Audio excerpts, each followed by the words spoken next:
Hi friends, I'm Telangana పిల్ల. మీకు విషయం చెప్దామనుకుంటున్నా. నాకు ఫేవరెట్ గాడ్ వెంకటేశ్వర స్వామి అంటే నాకు చాలా ఇష్టం. ఇది మా పక్కన ఆంటీ ఇచ్చింది, వాళ్ళు ముస్లిము. అయితే నాకు ఈ పిక్ ఇచ్చారు. మీకు విషయం చెప్పాలి. పోయిన మంత్ సంక్రాంతి నుండి సంక్రాంతికి మేడారం వెళ్ళాము. అప్పటి నుండి ఇప్పటి వరకు నేను శనివారం ఒక్క పొద్దుండి పిండి దీపాలు పెడతాను. అయితే ఇంకా అప్పటి నుండి వెంకటేశ్వర స్వామికి పూజ చేయట్లేదు నేను.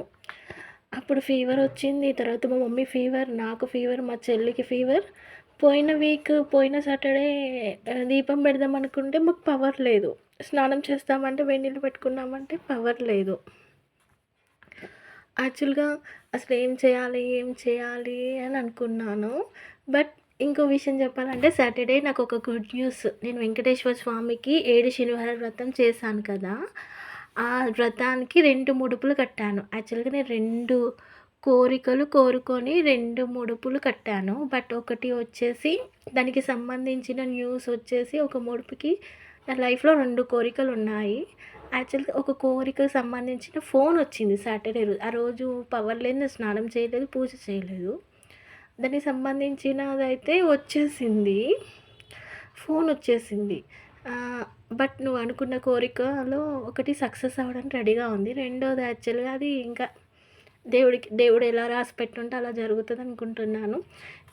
రేపు శనివారం, రేపు పూజ చేస్తాము, రేపు మంచిగా పూజ చేసుకుందాం అని అనుకునే వారికి హెల్త్ ఇష్యూస్ వచ్చేసాయి. నేనైతే దాదాపు 1 మంత్ నుండి వెంకటేశ్వర స్వామిని చాలా మిస్ అవుతున్నాను. నాకు చాలా ఇష్టం. అప్పుడు 7 శనివారాల వ్రతం అయితే నాకు 3 మంత్స్ పట్టింది. ఎందుకంటే మధ్యలో చుట్టొచ్చింది. మా సొంత వాళ్ళు చనిపోయారు కాబట్టి మాకు వచ్చేసి 1 మంత్ చుట్టు ఉండే. ఇంకా అప్పుడు మేము చేయలేదు. నెల అయిపోయే వరకు చేయకూడదు అంటే మేము చేయలేదు. బట్ ఇప్పుడు మళ్ళీ శ్రావణ మాసంలో మళ్ళీ స్టార్ట్ చేసేస్తాను 7 శనివార వ్రతము. మళ్ళీ స్టార్ట్ చేసేస్తాను.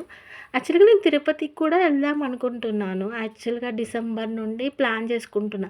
డిసెంబర్లో వచ్చేసి మా కాలేజ్ ఫ్రెండ్స్తో వెళ్దామని ప్రోగ్రామ్ చేసుకున్నాం. కానీ డిసెంబర్లో మేము వెములవాడకి వెళ్ళేసి వచ్చాక ఇటు వెళ్దాం అనుకున్న వరకు నాకు ఫీవర్ వచ్చింది. డిసెంబర్లో కూడా ఫీవర్ వచ్చింది. యాక్చువల్గా మా ఫ్రెండ్స్కి లాస్ట్ మూమెంట్ ఇంకా రేపు వెళ్తాం అనగా ఈరోజు ఫస్ట్ డే నా కాలేజ్ ఫ్రెండ్స్. నేను చిన్నప్పటి నుండి మా ఫ్రెండ్స్తో ఈ టూర్లకు కానీ ఆల్మోస్ట్ వాళ్ళతో ఒక ఫంక్షన్స్, మ్యారేజెస్ తప్ప ఎప్పుడు టూర్లకు వెళ్ళలేదు. ఫస్ట్ టైం మేమందరం ఒక 5 మెంబర్స్ ప్రోగ్రామ్ పెట్టుకున్నాము. తర్వాత ఏమైందంటే నాకు లాస్ట్ మూమెంట్లో ఫీవర్ వచ్చేసింది. ఇంకా మా ఫ్రెండ్స్ వెళ్ళిపోయారు. వెళ్తామన్నోళ్ళు ఆగకూడదు కదా, వెళ్ళిపోయారు. బట్ ఇంకా తర్వాత మా అక్క కాల్ చేస్తే మా అక్క తీసుకెళ్తా అన్నది. జనవరిలో సంక్రాంతి కదా, ఆంధ్రాకి వెళ్ళలేం కదా అని పోస్ట్పోన్ చేసేసా. ఫిబ్రవరిలో వెళ్దాము అనుకున్నాము. బట్ ఫిబ్రవరి మొత్తం మా మమ్మీకి, నాకు, మా ఇంట్లో అందరికీ ఫీవర్ వచ్చేసింది. బెడ్ మీద లేగలేని పరిస్థితి.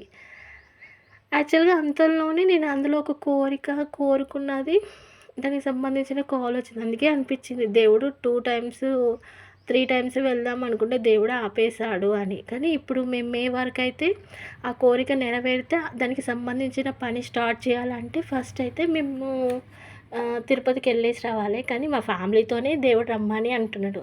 యాక్చువల్లీ నేను ఎటు వెళ్ళినా మా అక్కయ్యతో వెళ్తాను, మా అక్కయ్య తీసుకెళ్తుంది. ఫ్రెండ్స్తోనైతే 90% వెళ్ళాను. కానీ అది మూడు అప్సెట్లో ఉండి మా ఫ్రెండ్స్తో టూర్ ప్రోగ్రామ్ చేసుకున్నాను. ఇప్పుడైతే మళ్ళీ నేను ఫ్యామిలీ మెంబర్స్తోనే వెళ్తాను. ఈ సాటర్డే కూడా మిస్ అయిపోయింది దేవుణ్ణి. యాక్చువల్గా చాలా ఇష్టం. ఇది మా పక్కన ఆంటీ ఇచ్చింది, వాళ్ళు ముస్లిం. ఇది పక్కన ఆంటీ ఇచ్చింది, ఇది పక్కన ఆంటీ ఇచ్చింది, ఇది పక్కన ఆంటీ ఇచ్చింది. అన్నీ యాక్చువల్గా ఇట్లా పెట్టేసాము హాల్లో. ఇవన్నీ క్యాలెండర్స్. అంటే వాళ్ళు ముస్లిమ్స్, వాళ్ళైతే పెట్టుకోరు. బట్ మాకైతే ఇచ్చేసారు.